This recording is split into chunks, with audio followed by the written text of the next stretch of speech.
So, can you tell me about your upbringing and an early experience or experiences that shaped your interest in being an entrepreneur and owning and starting your own business? Okay. So my upbringing. So I'm a New Yorker, born in New York.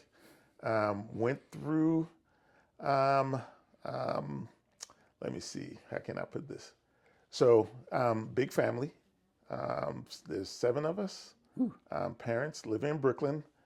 Live in a not so good neighborhood okay. until I guess, eighth grade, ninth grade, when we moved out and moved to a nicer part of Brooklyn before um, going to a high school, specialized high school, and then joined the military. So during, I guess, the middle school, the school was so bad, the public school was so bad, we went to Catholic school, middle school, Hmm. for I guess, seventh and eighth grade before going to the high school in ninth grade. Hmm. Um, what else did you want me to talk about?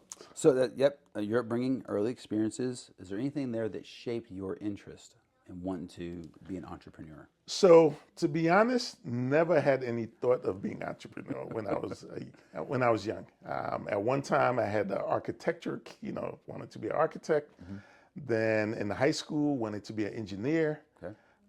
So I just kind of lucked into it. You grow up with the idea of you go to school, you get good grades, and then you go to college, you graduate, then you work, for the company until you get the gold watch, right? Okay. So that was the upbringing. It's all about the college, and go work. Hmm. So it was, I guess, the spirit was there. I had an uncle who owned a building, and he a pretty large building. So he used to have me come in on the weekends to go work, paint. I was 12, 13. Who does that, right? Probably nowadays you probably call Child Protective Service. So 12, 13, go paint apartment 6B, go do electrical work in this. And so he was always talking about, he always had some business going, selling tickets to stuff. So I guess he was planting some of the seed in there. Hmm. But as far as thinking of business, that was not something, that I thought of. Okay. Right? Yeah. So you mentioned education. You mentioned going with your uncle, getting real world experience Mm-hmm. and a work ethic. So, with those aside, you also said you went to the Air Force. Yes. Do you think that that helped prepare you for starting a business? Yes. So Air Force, funny story. Air Force, I graduated a year early from high school. Actually, I graduated in November. Long story there. But I was waiting to go to college. I had gotten accepted to Stony Brook, waiting to go to college. And I had parents moved to Miami, so waiting to come back. And I was walking in the mall, then I walked into a recruiting station. Next thing you know, one thing led to another, and now I'm in the Air Force, right? So while in the Air Force, one of the things that the military um, teaches you or instill in you is lots of responsibility at a very young age, right? You could be 21 and you're a sergeant, not to get Yeah. into the technicalities of it, Yeah. but and have tons of people under you at 21, lots of leadership. So, and then lots of training for you to get promoted. You have to go to all these leadership training. So the military really prepare people for entrepreneur. And I think a large percentage of small businesses in the U.S. are ex-military people, and I think the military does a great job in preparing people Mhm. um, to run businesses. Great. Um, who are some of your biggest influences or role models? I know you mentioned your uncle already. What was his name? Charles. Charles. Yes. Anyone else? Frederick Charles. Frederick Charles. Yes, Okay. Uncle Fred. Uncle Fred. Yes. Any other role models that you had growing up? So growing up, I had uncle, my parents, role models. But probably if I would have to say, you had my aunts, but the biggest one from a business perspective was Uncle Fred. Yeah. He used to pick me up on the weekends, and it was like, all right, let's do this, let's do that. So that was a big influence. Okay. And he lived in the suburbs, so he used to go in the suburb and have fun.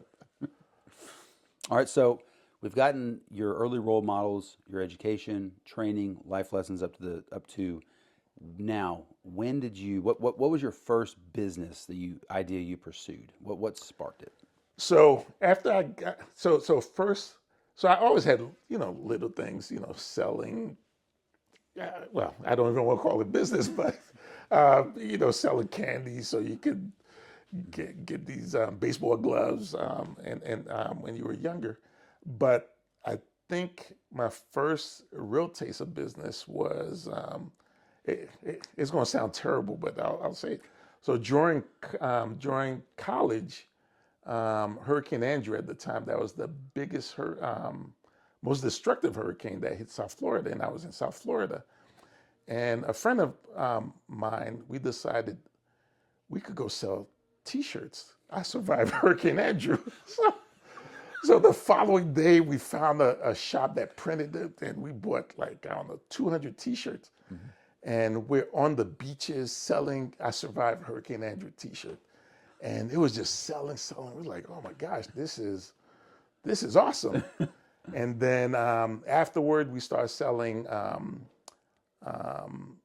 Greek paraphernalia, bags. Yeah. We were buying it, selling it. So that just got the juice going while you're in college. Wow. And those little $100 there, $100 there, here makes a big difference when you're in college, right? Sure. Oh, great. So, how did you fund that venture? How did you fund your first venture? So those small ventures,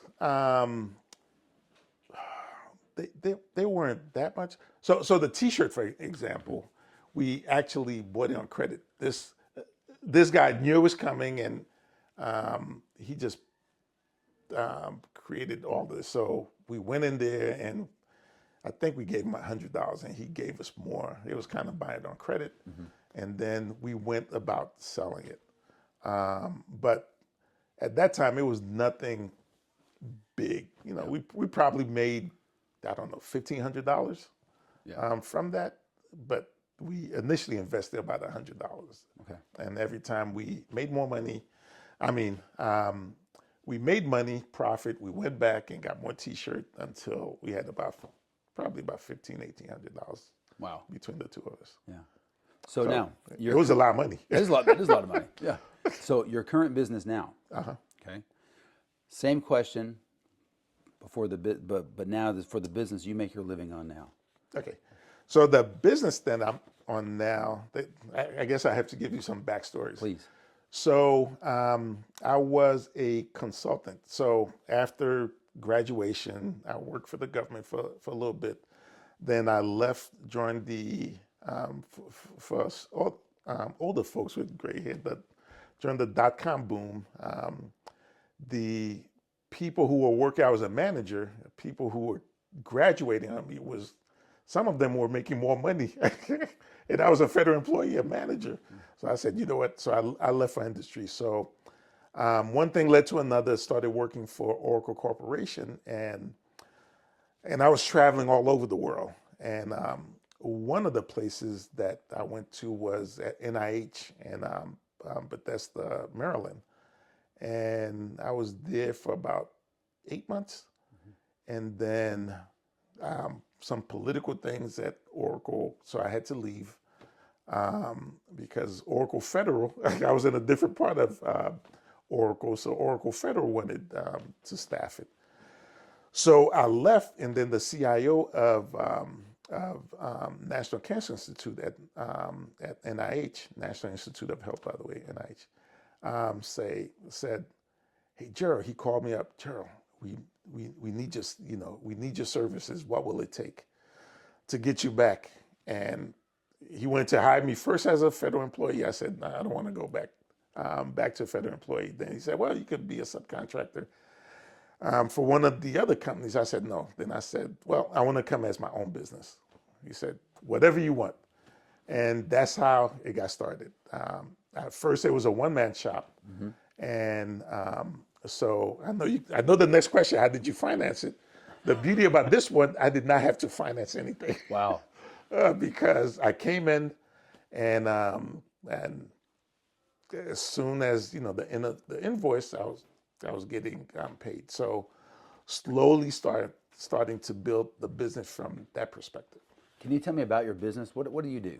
Okay, so what do I do? It's hard to explain what do I do, Wave but tops. Wave tops. but it's one of those things. What do you do? Okay, so we build software for, and our customers mostly federal government. So we build information technology software, IT software, whether it's health research software, grant management software, contract management software for the federal government, clinical trial applications that are used by both the federal side and also external people doing some of these research. How long have you had this business going? This particular one, since 2006. Wow. So quite a long time. When was there a moment in your career with this business where you knew you'd made it? I'm not sure I ever feel that I made it. So, that's not true. So, from the get-go, I started as I said, a one-man shop, and it wasn't until about 4 years later I started getting people, additional people in the company.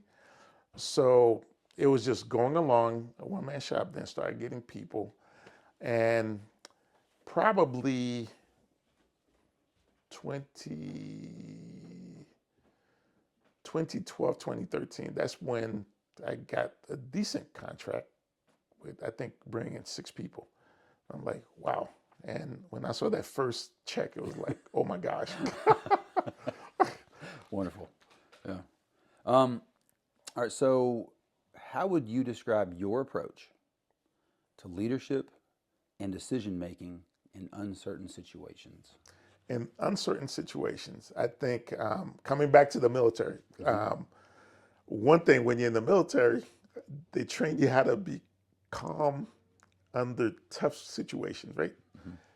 All things are going around, and you just, and for whatever reason, that has stayed with me. And when things are blowing up around me, everybody knows that's Gerald. He always stay calm under when people are when things are going bad. So that's a trait that I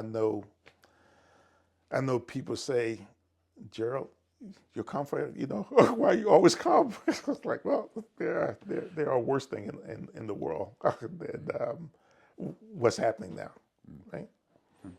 So I think the trait of being able to stay calm under tough situation helps you make better decisions, not rush decisions, and I think usually the outcome is good. Right? What is your personal philosophy on competition? Do you welcome it? Do you see it as necessary, or do you avoid it? Competition is. I wish I didn't have competition, but competition is necessary because if you don't have competition, or always looking over your shoulder, I think over time it's going to be bad for your business, right? Competition help you stay on your toes, right? Because if you're not on your toes, there's always somebody that wants to do what you're doing. I had a CIO once tell me, when a bunch of contractors are fighting, it's like, listen, the pie is only so big, right? The people who provide the best service, they're the one that's going to get a bigger chunk of the pie. So you could fight all you want, that's not going to help anything. He's looking at it, and that always stuck with me is you need to provide the best service as you can, so people who are competing against you Yeah. or who wants what the work that you have, you'll be able to provide it. So competition is always good. Okay. So you mentioned that you did go to Catholic school. Yes. Your family Catholic? Yes.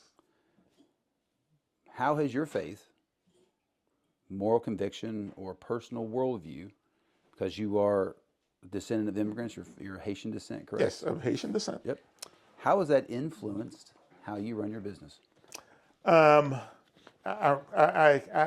probably don't run my business as efficient as I should because from a faith perspective, but more from a moral, because I think of employees before of anything else, right? I've had situations where I had to let employees go. I left them on the books for 2 to 3 months until they found new position, right? From a business perspective, it just doesn't make sense. And I know professional help that I get said it doesn't make sense, but it's the right thing to do, right? So I'm always thinking of people. It's a huge responsibility. People have their depend their livelihood on you, so I take that very seriously. So so from a faith and also personal conviction, I think that's where that's a big difference. Where I take the employees' livelihood very seriously because they depend on it. That's beautiful. So let's look at the economy. How have larger economic forces, so like inflation, interest rates, or business cycles, impacted your business decisions? Well, up until now we're talking in the days of the Doge. I don't know where this is going. Up until now, the business have been insulated from economic downturn. Matter of fact, when the economy went down, it's usually a good thing for me because I'm in government contracting, right? Especially in the DC area. So when the economy goes down or bad things are happening, what happens? Government spend more money, right? So, and I guess it's finally catching up with them, but that's another story. That's another story. So the line of work that I'm in, I've been kind of insulated from that. If more so, from an economic, it's really government contract every 4 or 5 years. You have to go recompete, and so that's really where you have to show value. But outside of that, have not faced downturn from economic until probably now, probably the most pressure. Okay. Last question. If you could go back in time and talk to your younger self, what's one piece of advice about business that you would say to you, and what would it be and why? The younger piece, the younger self, looking back at it, if I had to go back, I would say take more chances. I think going through, I was a lot reserved, right?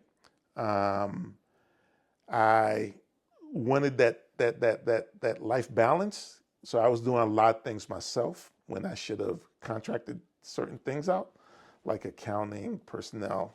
I'm doing a lot myself.